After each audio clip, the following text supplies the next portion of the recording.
बताओ मैं तुम्हारी क्या करूं। अश्वत्थामा कहता है, मित्र बताओ मैं तुम्हारी किस प्रकार से सहायता करूं। कहो तो मैं तुम्हें पांचों पांडवों को मार दूं।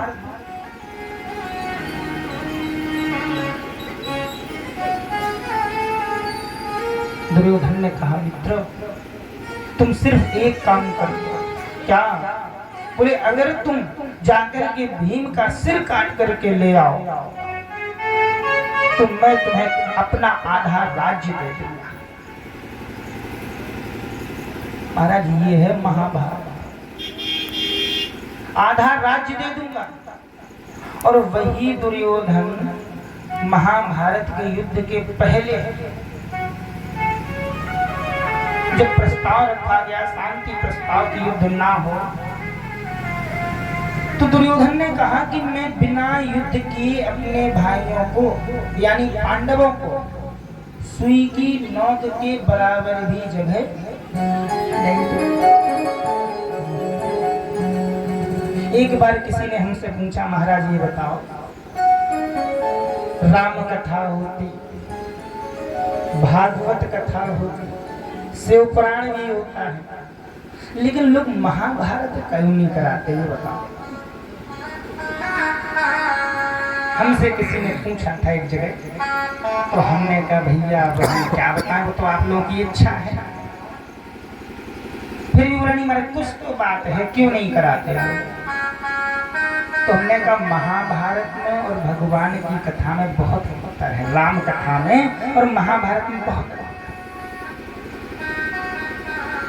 एक राम कथा में राम का भाई देख लो भरत,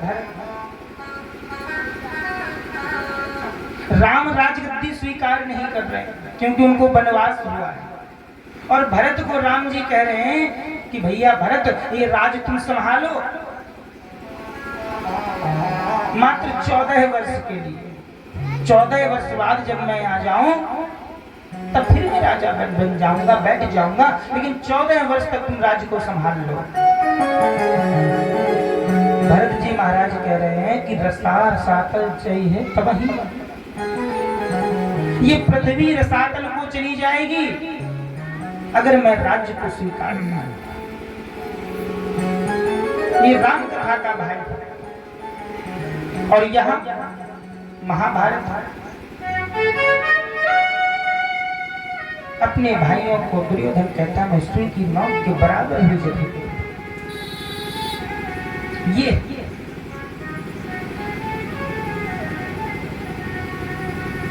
और दूसरा भाई देखो,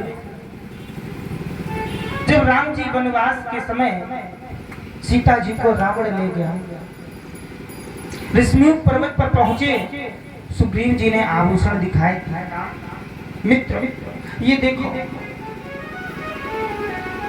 एक पुष्पक विमान से लंका का राजा रावण एक अबला को लेकर के जा रहा था, और उसने अपने कुछ आभूषण यहाँ फेंके हैं, अगर तुम उनको पहचान सको हो सकता है आपकी पत्नी सीता की।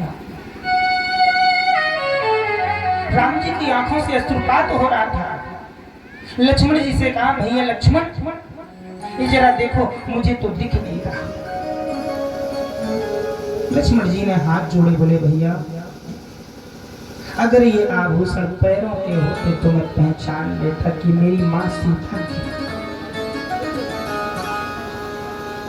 और यहाँ महाभारत में बहुत अंतर है। अश्वत्थामा गया, प्रातः काल का समय था, ब्रह्म मुहूर्त का समय। कन्हैया जी शिविर के बाहर टहल रहे थे, भ्रमण कर रहे थे। पांडवों की नींद खुल गई। पांडवों ने देखा कन्हैया, कन्हैया जी बोले हमें यहाँ नींद नहीं आ रही, चलो कहीं दूसरी जगह चलो। कन्हैया जी ने पांचों पांडवों को लिया और जाकर के कहीं एक वृक्ष के नीचे विश्राम करने लगे। यहाँ माता द्रौपदी ने देखा कि शिविर खाली पड़ा है, तो माता द्रौपदी ने अपने पांचों पुत्रों को ले जाकर के उसी आसन पर लिटा दिया जहां पांचों पांडव विश्राम कर रहे थे। लेकिन कहा गया जिसका रक्षक भगवान होता उसका कोई बाल बाका नहीं कर सकता। मेरे कन्हैया सब जानते थे कि क्या होने वाला है। पांचों पांडवों को ले गए। यहाँ अश्वत्थामा आया, हाथ में चमचमाती तलवार लेकर के। अंधेरा था, पांचों पुत्रों के गर्दन से सर को अलग किया और लेकर के पहुंचा दुर्योधन के पास। बोला, मित्र तुम तो कह रहे थे कि सिर्फ भीम का सिर ला करके दो, मैं तो पांचों पांडवों के सिर ले आया। महाराज दुर्योधन को बड़ी प्रसन्नता हुई। दुर्योधन ने कहा, मित्र ला जल्दी से, मुझे जो भारी सा सिर हो वो सिर ला करके मुझे दे दो, क्योंकि मेरी शत्रुता तो सिर्फ।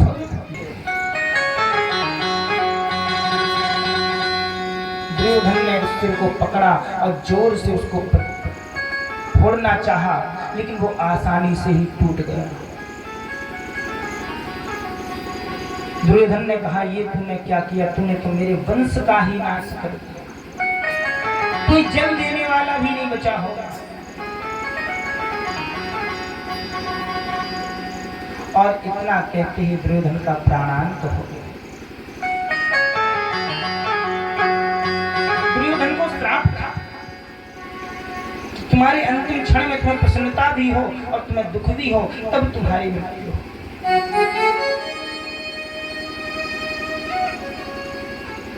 यहाँ माता द्रौपदी ने जैसे ही देखा, नित्य कर्म से निवृत्त होकर के पांचों पांडवों के जो पुत्र थे उनके धड़ डले रुधिर बह रहा है। माता कुंती चीख पड़ी, गोविंद क्या हुआ? हे विधाता, ये क्या?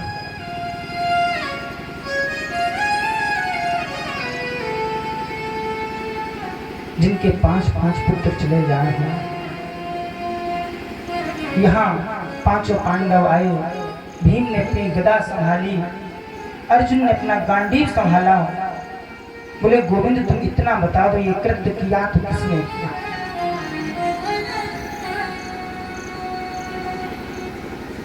महाराज पता चला अश्वत्थामा ने किया। पांचों पांडव चल पड़े पकड़ने के लिए। अर्जुन ने अश्वत्थामा को पकड़ा और पकड़ करके ले आए द्रौपदी के सामने। बोले, इसने तुम्हारे पुत्रों को मारा है, तुम इसको जो वो दंड बोलो वो दंड मैं दूंगा। पांचों पांडव दंड देने के लिए तैयार।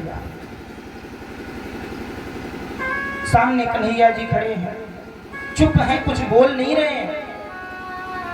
माता द्रौपदी ने कहा कि पहले तो इसको छोड़ दो, जो बांध के ले आए हो इसको छोड़ दो। क्यों? क्योंकि ये गुरुपुत्र है, गुरु द्रोणाचार्य जी का पुत्र है। इसको छोड़ दो, पहले इसको बांध के मत रखो। गुरुपुत्र जो है वो भी पूजनीय है। दूसरा, माता द्रौपदी ने कहा कि मैं इसे क्या दंड दूं? जरा सोचो, जिसके पांच पुत्र मर गए हैं उसको इतना दुख हो रहा है, और उसके पांचों पति सामने हैं। और जिसका एक ही पुत्र हो, पति ना हो, और वो मर जाए तो कैसा लगेगा? द्रौपदी ने कहा, इनको छोड़। भगवान कृष्ण कहते हैं कि आतताई जो हो उसको छोड़ना नहीं चाहिए। महाराज फिर क्या किया जाए? द्रौपदी कहती है, मुंचताम मेष ब्राह्मणो नितराम गुरु। अरे छोड़ दीजिए, इसको मारने से मिलेगा क्या? मान लीजिए रास्ते में आप चले जा रहे हो, और आपको कोई कुत्ता काट ले, रास्ते में आप चले जा रहे हो और आपको कोई कुत्ता काट ले, तो इसका मतलब क्या है कि आप कुत्ते को काटो? इसका मतलब क्या? अरे कुत्ते ने आपको काटा, चलो ठीक है, उसका स्वभाव है, आपका स्वभाव तो नहीं है। आप अपना उपचार कराएं, इलाज कराएं। ऐसी द्रौपदी ने कहा कि इसको छोड़ दो, ये गुरुपुत्र है। अर्जुन ने कहा इनके मन में तो करुणा आ गई। भगवान कृष्ण कहते हैं ब्रह्म बंधुर्न हंतव्यम आतताई बधारणा। अर्जुन, शास्त्र कहते हैं ब्राह्मण चाहे कैसा भी हो लेकिन वो पूजनीय है, उसको मारना नहीं चाहिए। और भगवान कृष्ण दूसरी तरफ कहते हैं कि बालकों का जो हत्यारा है उसको छोड़ना नहीं चाहिए। दुविधा में डाल दिया मेरे गोविंद ने। अर्जुन बोले गोविंद तुम ही बताओ, हम करें तो क्या करें इसका? भगवान ने कहा कि अर्जुन, ब्राह्मण का सिर्फ अपमान ही उसका मृत्यु तुल्य है। अगर ब्राह्मण का थोड़ा सा अपमान भी हो जाए ना तो वही उसके लिए मृत्यु के बराबर है। क्यों? क्योंकि अगर आप किसी को मार दें तो एक बार में मर गया, गोविंदाय नमो नमः हो गया। अगर हम उसका कहीं तिरस्कार कर दें, अपमान कर दें, तो सारे जीवन जब जब उसको याद आएगी तो घुट घुट के उसी याद में मरेगा कि हमारा उधर फलानी जगह अपमान भरा। यही उसको मृत्यु दंड के बराबर है। पांचों पांडवों ने अश्वत्थामा के सिर के बाल बना दिए, निकाल दिया। अब तो अश्वत्थामा को और क्रोध आया। अभी तक अश्वत्थामा अपने मित्र की तरह था, मित्र की सहायता कर रहा था, लेकिन जब अश्वत्थामा के बाल बनवा दिए, उसको अपमानित करके धक्का देके निकाल दिया, तो अश्वत्थामा को और क्रोध आ गया। यहाँ उत्तरा के गर्भ में एक शिशु पल रहा था। अश्वत्थामा ने ब्रह्मास्त्र छोड़ दिया। महाराज जैसे ब्रह्मास्त्र छोड़ा, माता उत्तरा के गर्भ में अग्नि जलने लगी। माता उत्तरा ने पुकारा, पाहि पाहि महायोगी देव देव जगत्पते, नान्यं पदभयं पश्ये यद्विदु परस्परम। हे गोविंद, मेरे प्राणों की रक्षा करो, ये ब्रह्मास्त्र मुझे जला करके भस्म कर देगा। मेरे गोविंद ने अंगूठे मात्र का रूप बनाया, अंगुष्ठ मात्र रूप, और जाकर के उत्तरा के गर्भ में उस शिशु की रक्षा, चारों तरफ से आवरण बना लिया। जब तक ब्रह्मास्त्र का तत्व रहा, असर रहा, तब तक ब्रह्मास्त्र समाप्त नहीं हो गया, वापस नहीं चला गया, तब तक मेरे गोविंद ने चारों ओर से एक शीतलता का आवरण बना रखा, जिससे उत्तरा के गर्भ की रक्षा। बोलिए गोविंद भगवान की जय। मेरे गोविंद ने उत्तरा के गर्भ की रक्षा की। बाहर निकल करके आए, सामने एक स्वरूप से खड़े रहे। मेरे गोविंद ने पूछा, अब कोई कष्ट तो नहीं है? उत्तरा ने कहा, अब कोई कष्ट नहीं खा। भगवान एक स्वरूप से सामने खड़े रहे महाराज, और यहाँ से गोविंद ने विदा लिया। तत्पश्चात उत्तरा के गर्भ से परीक्षित जी का जन्म हुआ। परीक्षित जी का जब जन्म हुआ, बताते हैं कि महाराज 4 हाथ थे उनके।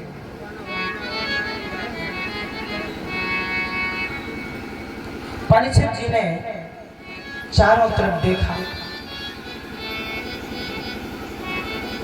2 हाथ उनके समाप्त हुए और उनका नाम चारों तरफ देखने के कारण उनका नाम परीक्षित रखा।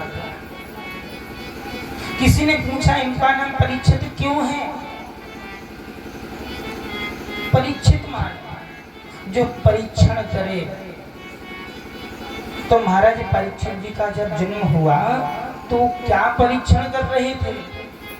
वो ये परीक्षण कर रहे थे कि यहाँ सब तो दिखाई दे रहे हैं, जो मेरी रक्षा करने मेरी माँ के गर्भ में आया था वो नहीं दिखाई दे रहा, वो कहाँ मिलेगा? तो जो परीक्षण की गद्दी पर हमारे हल्के नन्ना जी बैठे हुए हैं, इनका भी एक ही लक्ष्य है कि वो कहाँ है। जिस तत्व को हम और आप सारे संसारवासी सब ढूंढ रहे हैं वो तत्व है, वो तो व्याप्त है, ढूंढने की आवश्यकता नहीं। बस चिंतन करो, भगवान के चरणों में अनुराग रखो, स्वतः मिल जाएगा। राजा परीक्षित का विवाह भया। बड़े होने के उपरांत विवाह उपरांत राजा परीक्षित के 4 पुत्र हुए, ऐसा वर्णन आता है। राजा परीक्षित अपने पूर्वजों के अनुयायी थे, उनकी बात का अनुसरण करने वाले थे, धर्मात्मा राजा थे, दान पुण्य किया करते थे। हेलो। हाँ। महाराज राजा परीक्षित कि मन में एक बार विचार आया, क्यों ना हो जो हमारे राजघराने में जो भी कुछ है बक्का था माँ उसको देखूं कि मेरे राजकोष में है क्या। महाराज राजा परीक्षित ने राजकोष को देखा, उसमें उनको एक पुराना सा बक्सा, उसमें एक मुकुट रखा हुआ था जो जरासंध से युद्ध के उपरांत उसका रत्न जड़ित था।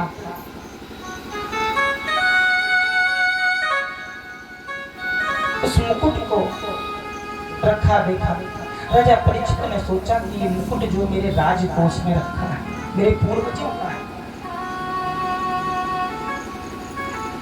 कभी पहनते बोले कभी क्यों, आज ही क्यों ना पहन लो। राजा परीक्षित ने उस मुकुट को धारण किया और धारण करके महाराज चल दिए। रास्ते में जा रहे थे, उनको एक काला काला पुरुष दिखा। तब तक यहाँ जो 5 पांडव थे वो बद्रिकाश्रम की ओर आगे बढ़ चुके थे, गंगोत्री की ओर भगवान की प्राप्ति। जैसे राजा परीक्षित ने देखा कि जो काला काला पुरुष आ रहा था उसके आगे आगे एक गाय और बैल चले आ गए, दोनों को प्रताड़ित करता आ रहा। राजा परीक्षित ने कहा, मेरे राज्य में ऐसा अत्याचार करने वाला कौन? तुम कौन हो? महाराज सबसे पहले गाय थी आगे, तो गाय ने रोते हुए कहा, मैं पृथ्वी हूं।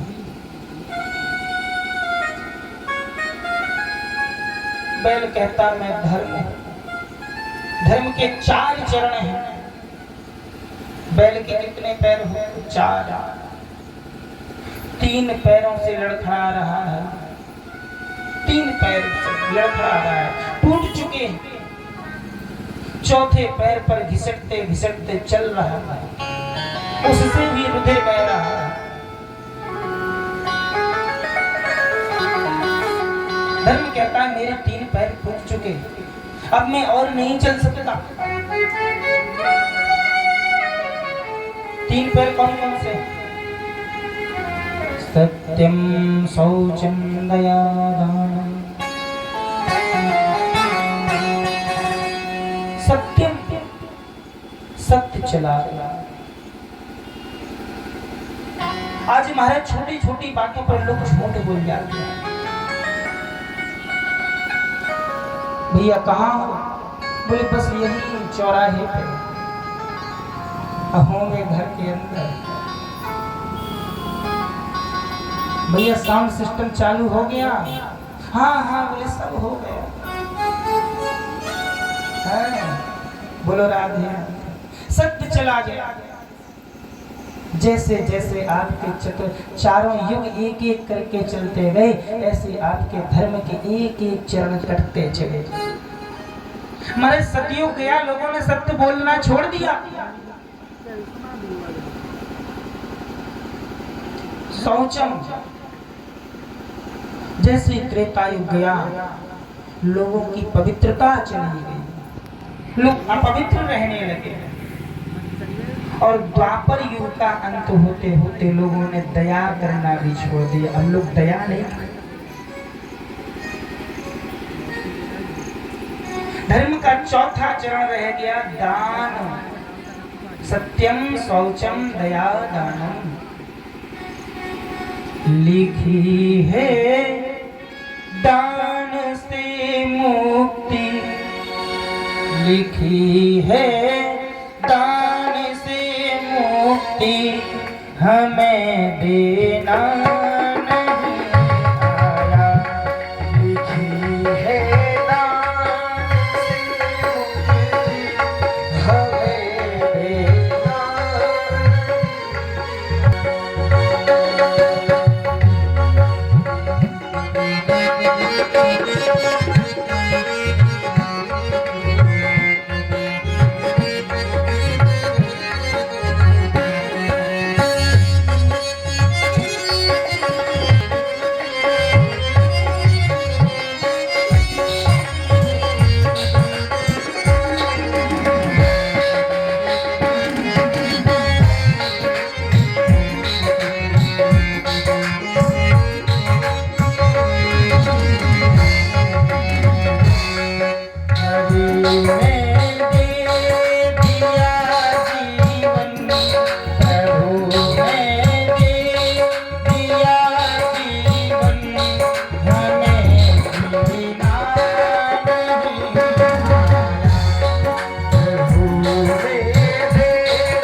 जीवन तो हमें जीना नहीं आता।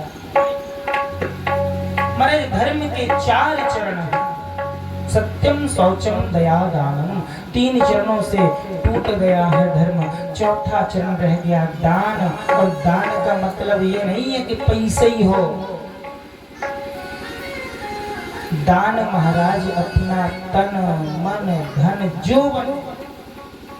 भगवान तो कहते हैं कि हमें सिर्फ तुम अपना मन चढ़ा दो, बस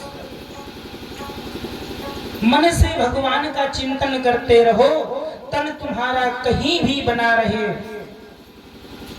बस मन से भगवान का चिंतन करो, तो जीवन में कभी विपत्ति आने वाली नहीं है।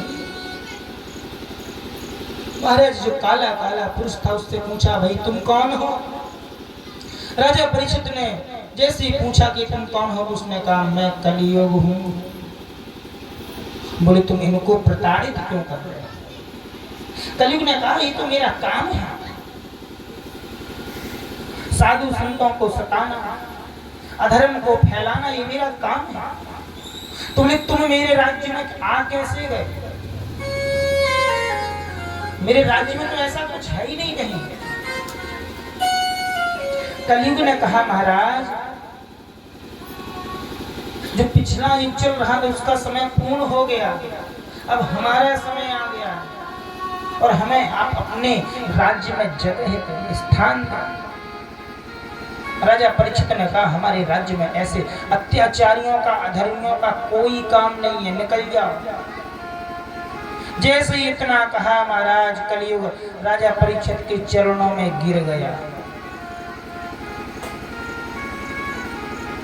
राजा परीक्षित के पूर्वज कह के गए थे, पुत्रों जीवन में अगर कोई तुम्हारी शरण में आ जाए तो उसको माफ कर दे। परीक्षित को अपने बाबाओं की यह बात याद आ गई कि शरण में आए उसको क्षमा कर दे। बोले अच्छा ठीक है रह लो, लेकिन तुम इनको छोड़ दो, तुम ऐसा अत्याचार नहीं करो। कलियुग ने कहा ठीक है महाराज हमको जगह दो रहने की, हम कहाँ रहें? कलियुग ने रहने के लिए स्थान मांगा। राजा परीक्षित ने रहने के लिए 4 स्थान दिए। द्योतम पानम स्त्रिहासुना यत्रा धर्म चतुर्विधा। इन 4 जगहों पर धर्म नहीं होता महाराज। जुआ खेलने वाला हो तुम उसके पास पहुंच जाओ और तो भैया नर्मदेश्वर महादेव मंदिर पे भागवत कथा हो रही है, उसके लिए हम आपसे कुछ सहयोग लेने आए हैं, क्या दे देगा? 4 बातें सुनाएगा, कहेगा जाओ हमारे पास तो है ही। क्यों? क्योंकि उसका पैसा तो है लेकिन उसे अपना पैसा दाम पे लगाना।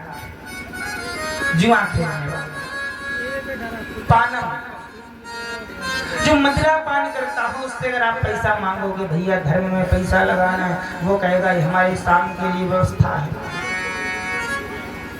स्त्रियम सुनांश, जहाँ वैश्या व्यक्ति होती हो, जहाँ निर्दोष पशुओं की बलि दी जाती है, जिनका कोई दोष नहीं फिर भी कसाई खाने में काटे जाते हैं। महाराज 4 स्थान दे दिए। कहाँ कहाँ रहो? बोले जहाँ जुआ खेलता हो, कलियुग का पहला स्थान। दूसरा स्थान दिया बोले जहाँ मदिरा पान होता हो। तीसरा स्थान दिया जहाँ वैश्यावृत्ति होती हो। चौथा स्थान दिया महाराज जहाँ पर निर्दोष जिनका कोई दोष नहीं है उन पशुओं को मारा जाता है। कलियुग ने कहा राजन तुमने जगह तो ठीक है 4 दे दिए, हमने तो कोई एक जगह मांगी थी, लेकिन चलो ठीक है दे दिए 4, लेकिन चारों में कोई अच्छा स्थान तो दे देते। राजा परीक्षित ने कहा अगर तुम्हें अच्छा स्थान चाहिए रहने को, अच्छी जगह तुमको रहना है तो पहले अपनी अच्छाई बताओ, तुम्हें क्या ऐसा अच्छा है भाई? कलियुग कहता यही ना पूछो हमें क्या अच्छा है। बोले महाराज हमें सबसे बड़ी अच्छाई तो ये है कि हमारे में अगर तुम भगवान का केवल नाम भर ले लो तो भगवत प्राप्ति हो जाए। महाराज सतयुग में हजारों हजारों वर्षों तक तपस्या करते थे लोग भगवान को पाने के लिए। प्रमाण महाराज मनुष्य रूपा ने तपस्या की तब जाके भगवान मिले।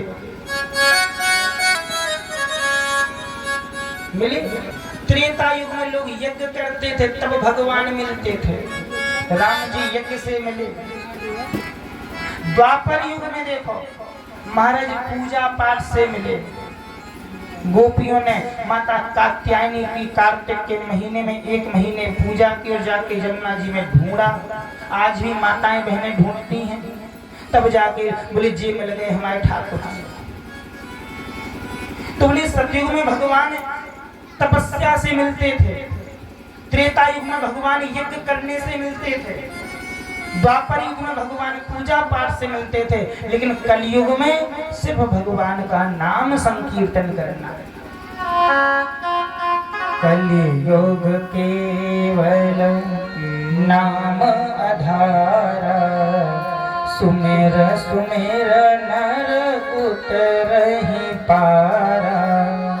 कलयुग में केवल भगवान का नाम मात्र आधार है। बोले भगवान का नाम जप कर लो, भगवान का नाम एक बार कह लो, तुम्हें भगवत प्राप्ति हो जाएगी, भगवान मिल जाएंगे। बोले और कोई अच्छाई बताओ। कलयुग कहता है दूसरी अच्छाई सुनो, यह कर कलयुग परम प्रताप। ये कलयुग का। तो महाराज श्रमिक ऋषि के आश्रम में पहुंचे, वहां जाकर के देखा कि श्रमिक ऋषि तपस्या कर रहे थे। श्रमिक ऋषि तपस्या कर रहे थे। राजा परीक्षित ने कहा कि हमें जल पीना है, कोई कुटिया में हो तो जल लेकर के आओ। ये सब कलयुग करा रहा महाराज।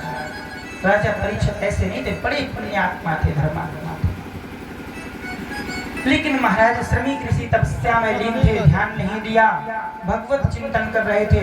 और राजा थोड़ा सा क्रोध आ गया तो राजा परीक्षित ने बाण की नोक से एक मरा हुआ सर्प वहीं पड़ा था उसको उठाया और उठा करके श्रमिक ऋषि के गली में डाल दिया। तो देखो मैं इसके राज्य का राजा हूँ, ये मुझे पानी नहीं दे रहा, मैं सुन ही नहीं रहा। और ऐसा कौतूहलवश करके राजा परीक्षित वहां से चले गए। लेकिन जब श्रमिक ऋषि के पुत्र आए, उनको पता चला तो उन्होंने जल लेकर के राजा परीक्षित को श्राप दे दिया कि जिसने भी अपराध किया हो उसको 7 दिन में तक्षक काट ले, उसकी मृत्यु हो जाएगी। जब श्रमिक ऋषि की निद्रा खुली, तपस्या से उठे, उठ करके नेत्र खोले तो सामने उनके पुत्र खड़े हुए थे। उन्होंने कहा पिताजी आप चिंता ना करें, जिसने भी अपराध किया होगा उसकी 7 दिन में मृत्यु हो जाएगी, हमने उसको श्राप दे दिया। श्रमिक ऋषि ने ध्यान लगाए, बोले तुमने ये तो बहुत बड़ा अपराध कर दिया। क्यों? बोले तुमने तो अपने जो राज्य के राजा हैं, अपना पालन करते हैं, पोषण करते हैं, उनको ही तुमने मृत्यु दंड दे दिया। जाओ जाकर उनको सूचित कर दो कि आपको 7 दिन में दक्षक डसेगा और आपकी मृत्यु हो जाएगी। राजा परीक्षित के दरबार में ब्राह्मण पहुंचे, जाकर के सूचना दी कि श्रमिक ऋषि के पुत्र ने आपको श्राप दे दिया, आपको 7वें दिन दक्षक डसेगा और कोई अपना उपाय ढूंढ लो। राजा परीक्षित ने कहा ये तो कृपा हुई हम पर, महाराज 7 दिन में सबको तक्षक डसेगा, हम हो चाहे आप हो, 8वां दिन है ही नहीं, इसीलिए सबको तक्षक डसेगा। एक दिन काल आएगा सबको ले जाएगा, 7 दिन में ही किसी ना किसी दिन जाना, कोई 8वां दिन नहीं होगा। राजा परीक्षित ने अपने पुत्र जन्मेजय को राज्य सौंपा और चल दिया, सब छोड़ कर आज राजा परीक्षित को वैराग्य धार है। चले जा रहे हैं कहाँ? उसी पवित्र तीर्थ में नैमिषारण्य। 88,000 ऋषियों का समूह बैठा है, सूत जी महाराज बैठे हैं, बड़े बड़े विद्वान संत जन बैठे हैं। वही राजा परीक्षित पहुंचे। सबसे राजा परीक्षित ने अपनी मुक्ति का उपाय पूछा कि महाराज 7 दिन में जिसकी मृत्यु होनी हो उसकी मुक्ति का उपाय क्या है? सब आपस में विचार विमर्श कर रहे थे। महाराज मुक्ति के उपाय तो कई, भगवान की पूजा करो तो मुक्ति हो जाएगी, पाठ करो तो मुक्ति हो जाएगी, लेकिन जिसको 7 दिन में मरना उसकी मुक्ति का उपाय कौन बताए? इसके 2-4 साल हो, 20 साल बाद मरना हो, 25 साल बाद मरना, 7 दिन में सब चिंता में। इतने में भगवान श्री सुखदेव जी महाराज का आगमन भया। जैसे सुखदेव जी का आगमन भया, लंबी लंबी भुजाएं, नग्न अवस्था, सिर्फ कौपीन धारण किए हैं महाराज। तत्र भवत भगवान व्यास पुत्रो यदृच्छयागमट्मानो नपेक्षः अलच्छलिङ्गो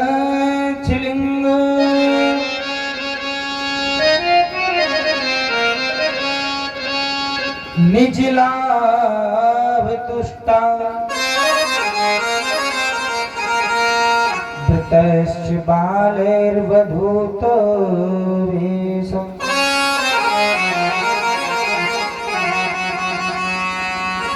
महाराज सुखदेव जी महाराज जो ना व्यास जी के पुत्र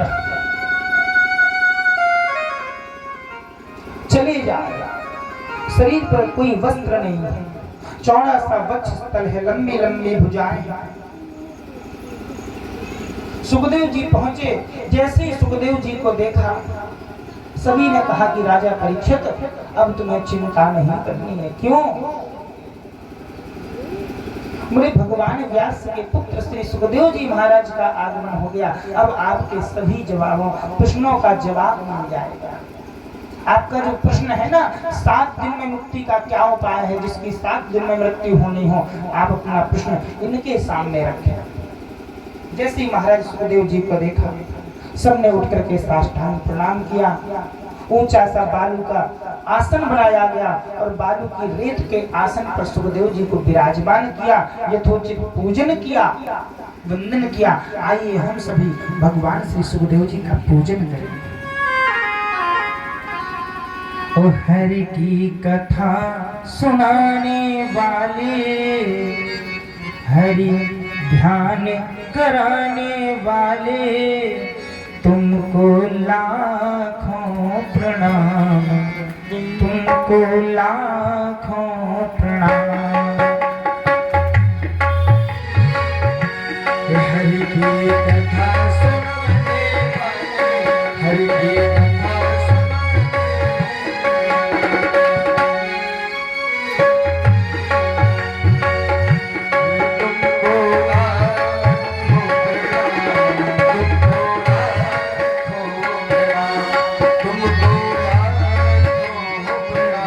तुमको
प्रभु राह बताने वाले, प्रभु राह बताने वाले, तुमको लाखों प्रणाम, तुमको लाखों प्रणाम। हरि की कथा सुनाने वाले, प्रभु की कथा सुनाने वाले, तुमको लाखों प्रणाम, तुमको लाखों प्रणाम।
बोलिए सुखदेव भगवान की जय हो।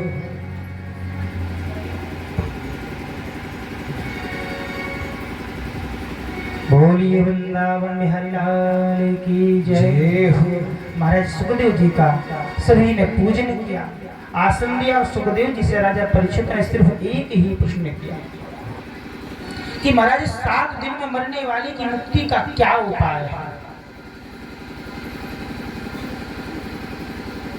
सुखदेव जी ने कहा कि राजन ये बताओ तुम्हें मुक्ति चाहिए, मुक्ति के 2 मार्ग हैं, 2 मार्ग। ध्यान से सुनिए। पहला मार्ग है साध्या मुक्ति, दूसरा मार्ग है साज्या मुक्ति। साध्या मुक्ति, महाराज इन दोनों को थोड़ा सारांश में समझाइए कि साध्या मुक्ति क्या है और साज्या मुक्ति क्या है।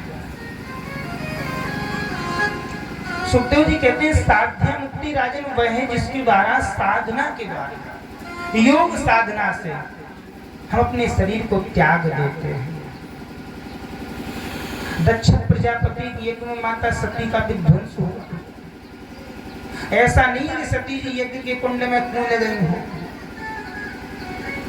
माता सती ने अपने योग अग्नि से अपने शरीर को अपनी योग अग्नि से भस्म कर दिया था, योग की अग्नि से, यज्ञ की अग्नि से नहीं। योग लगाया और योग समाधि से सीधे 10 चक्रों को तोड़ते हुए अपने शरीर के प्राणों को त्याग दिया। तो बोले राजन पहली मुक्ति जो है साध्या मुक्ति। अभी बताओ तुम साध्या मुक्ति करना चाहोगे? बोले महाराज दूसरी तो बताओ। बोले साज्या मुक्ति वह मुक्ति है जो दूसरी मुक्ति है साज्या। बोले उसमें भगवान का नाम संकीर्तन, भगवान का चिंतन, भगवान का मनन, भगवान का सत्संग करते हुए अपने प्राणों को त्यागना, ये साज्या मुक्ति है। राजा परीक्षित ने कहा महाराज ये थोड़ी सही है, योग साधना हमसे न बन पाएगी। क्यों? क्योंकि हम तो भोगी और विलासी इंसान है, राजा है। बोले तो बोले हमसे योग साधना ना हो पाएगी। आप तो हमें कथा सुनाओ भगवान। बोले भगवान की हमें सुंदर कथा सुनाओ जिसमें हम भगवान का चिंतन करते हुए, भगवान का मनन करते हुए अपने प्राणों को त्याग दें। सुखदेव जी कहते हैं राजन तुमने बहुत सुंदर बात पूछी। ये बात तुम्हारी नहीं है, इस संसार के प्राणियों के हित की बात तुमने पूछी है। क्यों? क्यों? जिसकी श्वास श्वास में भगवान का सुमिरन हो, और जब श्वास श्वास पे सुमिरन होगा तो अंत भी आपका बहुत बढ़िया होगा। जन्म जन्म मुनियतन कराही अंत राम कहियावत नहीं। जन्म जन्म तो भजे लेकिन अंत में भूल गए। संत महात्माओं के पास बैठ गए तो उन्होंने याद करा दिया भगवान का नाम जपो। सो जब तक महात्मा जी के सामने बैठे सो सीताराम सीताराम सीताराम सीताराम, घर पहुंचे सब भूल गए, फिर परिवार में फंस गए और ऐसे ही अंत में गए सो फिर भूल गए। और जब हमेशा उसको जपते रहोगे, भगवान का चिंतन हमेशा करते रहोगे तो अंत में भूलने वाला नहीं है। सुखदेव जी राजा परीक्षित को कथा सुनाते हैं। राजा, आपको जो श्रोता समुदाय है कैसा होना चाहिए, कथा सुनने वाले के लक्षण बताए। सुखदेव जी ने कथा सुनाने वाले के लक्षण बताए।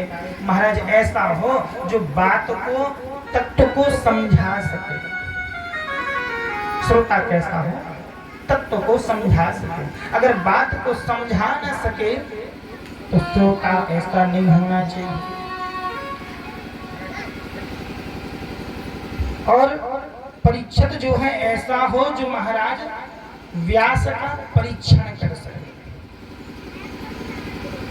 परीक्षण कर सके। ये नहीं कि महाराज जो चीज समझ में नहीं आ रही तो उसमें बस मुंह बंद करके बैठे रहे, नहीं आए तो पूछ लो। ऐसा परीक्षित होना चाहिए। सुखदेव जी कहते हैं, राजन, इस पृथ्वी पर सृष्टि के प्रारंभ में सिर्फ कुछ नहीं था, जल ही जल था, निमग्न जल था। उस जल में भगवान विष्णु शयन कर रहे थे। उनकी नाभि कमल से ब्रह्मा की उत्पत्ति हुई। ब्रह्मा जी ने चारों दिशाओं में देखा, चार मुख हो गए। ब्रह्मा जी कमल लाल में गए, कई वर्षों तक ढूंढते रहे कि मैं कहां से आया, कौन हूं, क्या हूं, लेकिन नहीं पता चला। दो वर्ण सुनाई दिए, ताओ पा तप। ब्रह्मा जी ने तपस्या की, भगवान ने दर्शन दिए। ब्रह्मा जी ने भगवान की स्तुति की। भगवान ने ब्रह्मा जी को चार पंक्तियों में सुंदर ज्ञान दिया। अहमेवास्मेवाग्रे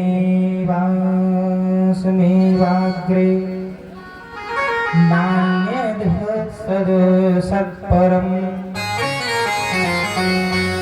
पश्चादहं यदि तच्च जो अवदशिष्येत सो सम्याम।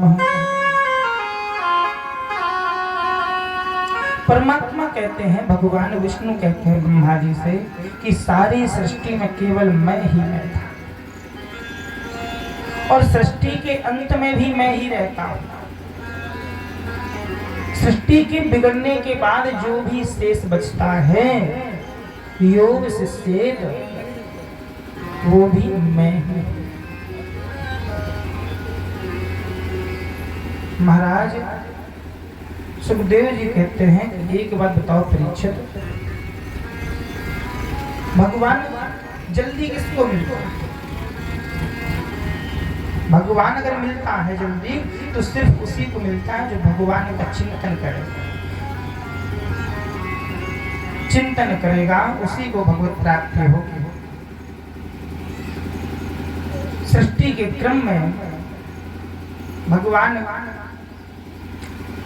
विष्णु ने ब्रह्मा जी को चतुर्थ श्लोकी 4 पंक्ति में भागवत जी सुनाई। ब्रह्मा जी ने सृष्टि का रचना करनी चाहिए। सृष्टि की रचना क्रम में महाराज से पहले आंखों से क्रोध आता है, भौं सिकुड़ी दोनों, और क्रोध में कभी कभार अक्सर छींक भी आता। ब्रह्मा जी को छींक उनकी नाक से सूकर का अवतार है। 12 है भगवान का अवतार। बोलिए 12 है भगवान की जय हो। महाराज 12 है भगवान का अवतार हुआ। इतना छोटा सा सूक्ष्म सा सूकर देखते देखते अवतरित होते होते इतना विशाल स्वरूप हो गया, इतना विशाल स्वरूप हो गया, जोर की आवाज लगाई।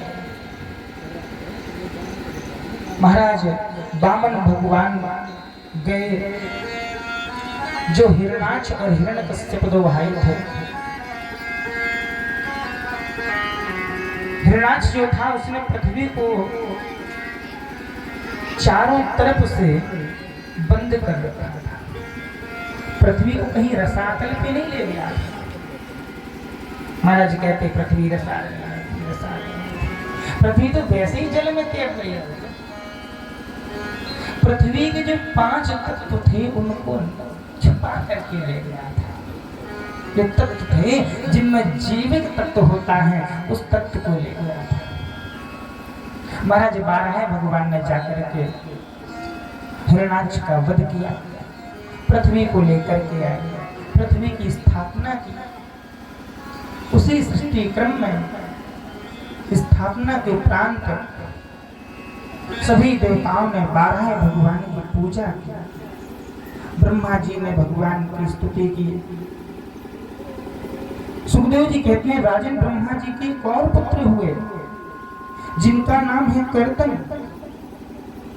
लेकिन कर्दम जी का जन्म होते ही कर्दम जी महाराज वन में चले गए और जाकर के बहुत तपस्या किया। तपस्या करते करते जब बूढ़े होने लगे, वृद्ध हो आए, तब कर्दम जी के मन में एक विचार आया। क्या विचार आया महाराज? कि हमें विवाह करना चाहिए।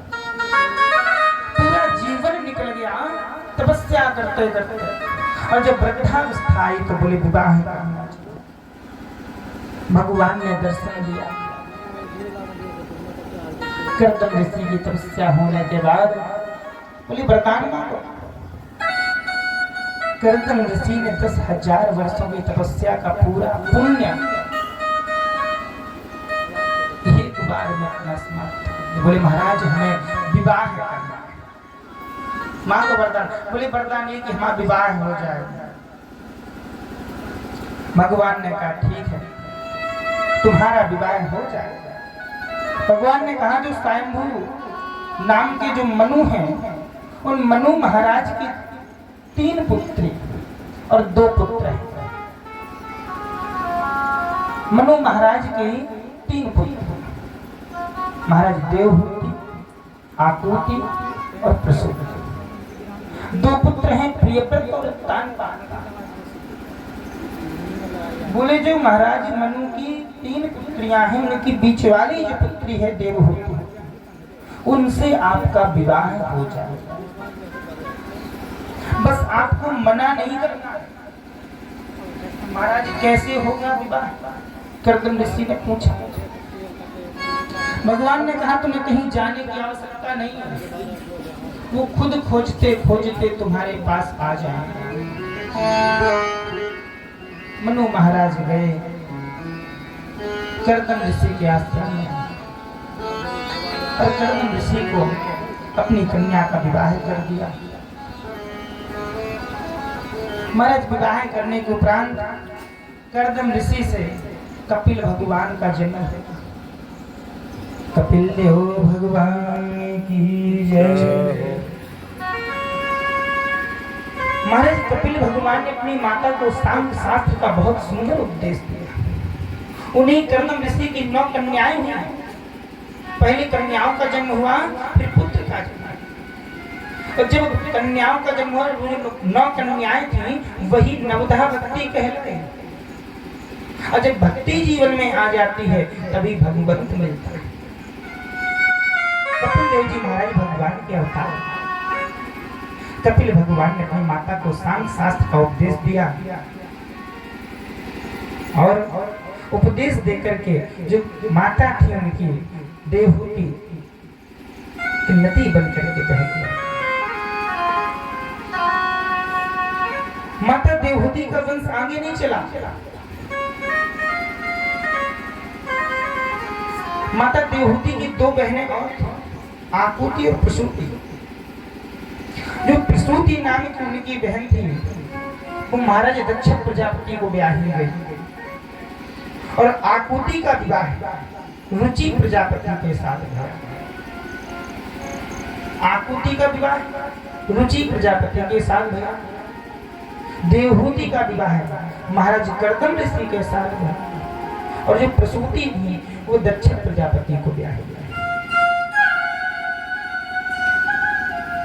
आकुति और रुचि प्रजापति के जो पुत्र हुए उनके यहाँ यज्ञ भगवान पैदा हुए। बोलिए यज्ञ भगवान की जय हो। दक्ष प्रजापति जिनका विवाह प्रसूति के साथ हुआ, उन्हीं की एक कन्या है जिनका नाम है सती। माता सती जिनकी कथा सुनने के लिए हम सब बड़े भाव से बैठे कि महाराज आज शंकर जी का विवाह होगा, झांकी आएगी। तो महाराज दक्ष प्रजापति की एक कन्या है जिनका नाम है सती। भगवान भोले बाबा की अर्धांगिनी सती माता भोले बाबा की बड़ी सेवा करती हैं। एक बार माता सती ने अपने भोले बाबा से पूछा कि स्वामी आप ही बताओ किनका भजन करते रहते हो, ऐसा कौन सा तत्व है आप में जो आप हमेशा आंख बंद करके बैठे रहते हो। आंख खोलो सो महाराज धतूरा लाओ, आंख बंद कर लो धतूरा खा के। बोलिए शंकर भगवान की जय। आंख खुले तो महाराज भांग ले आओ, धतूरा ले आओ और आग जैसी खाए तो फिर बंद। भगवान शंकर ने कहा माता सती देवी हम सिर्फ अपने आराध्य श्री सीताराम जी के नाम का चिंतन करते हैं, उनका भजन करते हैं। सती जी ने कहा कि ये राम जी कौन है, इनकी कथा हमें भी सुना। क्या कथा है? तो भगवान शंकर जी कह रहे चलो सती हम तुम्हें ले चलें कथा सुना। एक बार त्रेता युग माही शंभु गए कुंभर ऋषि।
एक बार त्रेता युग में भगवान भोले बाबा माता सती को लेकर के भगवान राम जी की कथा सुनने कुंभज ऋषि के पास गए। भरद्वाज जी के आश्रम में पहुंचे।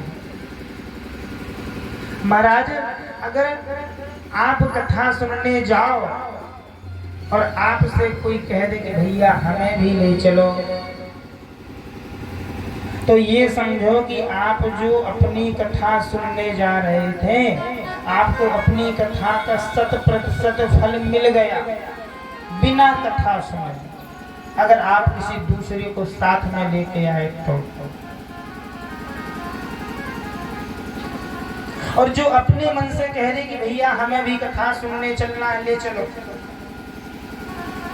प्रमाण देखो, बाबा तुलसीदास जी ने लिखा है, महाराज एक बार त्रेता युग माही शंभु, कौन जा रहा कथा सुनने? शंकर जी शंभु। और कौन है? संग सत जग जननी भवानी।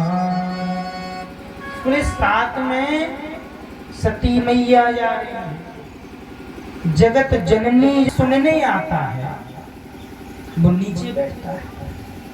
ये ना कहना कि हम आपको ये कहते तुम नीचे बैठे, आप बहुत बड़ी कुर्सी पे बैठे। हाँ, आप बैठे हो जमीन पे और हम बैठे हवा। दूसरी बात, आप लोगों को किसने बुलाया? हम गए थे किसी के घर बुलाने? नहीं गए थे। आप लोगों को भगवान ने बुलाया और हमें आप सब ने बुलाया। तो बताओ हम बड़े की तो? जिसको जगदीश चुनता है, हमें तो आप सब ने चुना। कथा तो बहुत भई होगी, कथावाचक भी आए और आते रहेंगे, लेकिन ये जो हमें नियुक्त किया है वो आपने किया। और आप लोगों को यहाँ बैठने के लिए नियुक्त किसने किया, किसने चुना? वो भगवान ने चुना। आपके मन में प्रेरणा नहीं कि महाराज ना होता चलो आज कथा सुने आए, मन में भाव ही तो आए। तो आप लोग, आपको जगदीश ने चुना और हमें आपने चुना।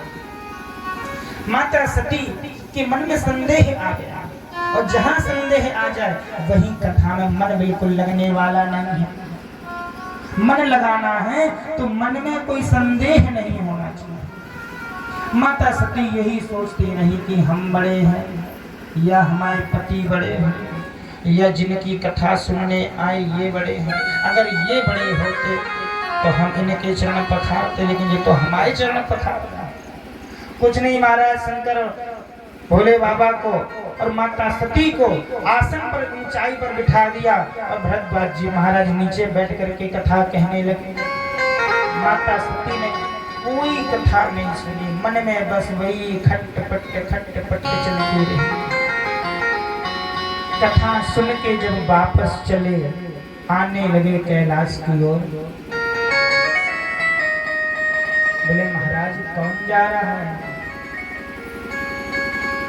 सुनी महेश परम सुख माना।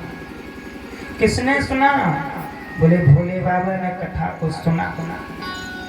उनके दो वर्णों से था शंभु, तो उनका हो गया महेश। और माता सती के नाम में जो तीन उनकी उपाधियां दे दी थी, सती, जगत जननी, भवानी, अखिलेश्वर, पूछी, सब हटा दिया। बोले कौन जा रहा है? बोले महाराज दक्ष की कन्या जा रही। कौन जा रहा? बोले कथा सुन के दक्ष की बिटिया जा रही। सारी उनकी उपाधियां समाप्त हो। मन में यही संदेह लगा चला जा रहा था। रास्ते में भगवान राम और लक्ष्मण जी माता सीता को ढूंढते हुए विचरण कर रहे। माता सती ने देखा भोले बाबा अपने हाथ जोड़े, सिर नवाया और प्रणाम किया। माता सती ने कहा स्वामी ये कौन है जो ये बालक जा रहे, कौन है? आपने इनको प्रणाम क्यों किया? भगवान शंकर ने कहा माता सती ये वही हैं जिनकी हम और आप अभी कथा सुन के आए। अब और संदेह माता सती के मन में कि ये बताओ जिनकी कथा सुन के आए, राजा दशरथ के चक्रवर्ती सम्राट के पुत्र ऐसे जंगल में घूम रहे। महाराज मन में संदेह हो गया। बोले अगर ठीक है मान लिया कि भगवान वनवास में रोए और इस वास्तव में रो रहे, भगवान की लीला कौन जानता। माता सती के मन में रहा नहीं है, बोले स्वामी हमें नहीं लगता ये भगवान। और जब मन में संदेह घुस जाए भगवान की कथा में, अगर आपका संदेह है तो आपको भगवत प्राप्ति होने वाली नहीं है। भगवान शंकर ने कहा माता सती आप एक काम करो, अगर तुम्हारे मन में संदेह है तो तुम जाकर के परीक्षण कर लो। जो तुम्हारे मन अति संदेह हो तो किन जा ये परीक्षा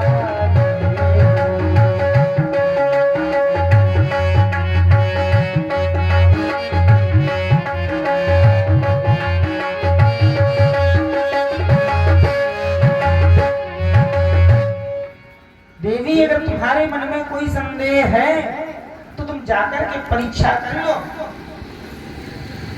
तब लग यही बैठे हो बट छाही, बोले जब तक तुम आ नहीं जाओगे परीक्षण करके तब तक मैं यही बरगद के वृक्ष के नीचे बैठा हूँ। माता सती गई और कैसे गई, सीता जी का वेश बनाया, सीता जी का वेश बना करके आगे आगे चलने लगी। और सीता जी कहाँ चलती थी, उभय बीच सिय सोहत कैसे।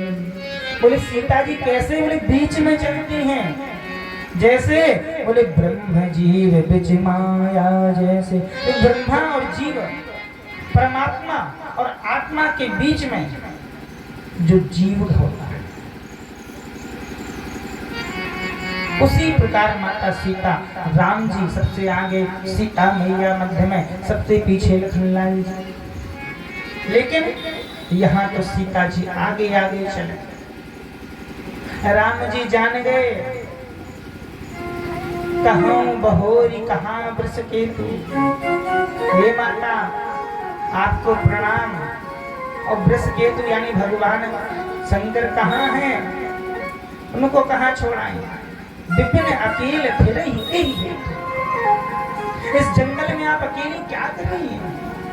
अब तो माता सती के धरती के खिसक पसीना पसीना आ गया। माता सती ने कहा ये तो सब जा। थोड़ी देर के लिए माता सती की आंखों में धुंध सा छा गया, कुछ ना देखा। आंख बंद करके जैसे ही खोल के देखा, महाराज चारों तरफ राम लक्ष्मण सीता जी, राम लक्ष्मण सीता जी, पूरा दरबार देखा। विचित्र घटना भी। सती ही भागी, लज्जा के आए, वापस आए। भोले बाबा ने पूछा कि देवी ये बताओ कि आपने परीक्षा ले ली। आपको बता दें कभी हमें जीवन में झूठ नहीं बोलना चाहिए। माताएं छोटी छोटी बात में झूठ बोल जाती हैं। माता सती की पहली गलती यही थी कि मन में संदेह किया। चलो ठीक है, कर दिया संदेह। भोले बाबा ने कहा परीक्षा ले आओ। और जब परीक्षा लेने गए और भोले बाबा ने पूछा कि देवी तुमने परीक्षण कर लिया, तब यहाँ माता सती ने झूठ बोल दिया। क्या झूठ? बोले हमने कोई परीक्षा नहीं ली। कछु ना परीक्षा लीन है गुसाई, कीन है प्रणाम तुम्हारे नाम। कछु ना परीक्षा लीन है गुसाई, कीन है प्रणाम तुम्हारे नाम। बोले हमने कोई परीक्षण नहीं किया महाराज। फिर बोले जैसे आपने प्रणाम किया था वैसे ही हमने प्रणाम किया। लेकिन भोले बाबा तो त्रिकाल लगते हैं, अंतर्यामी हैं। भोले बाबा ने ध्यान लगाया,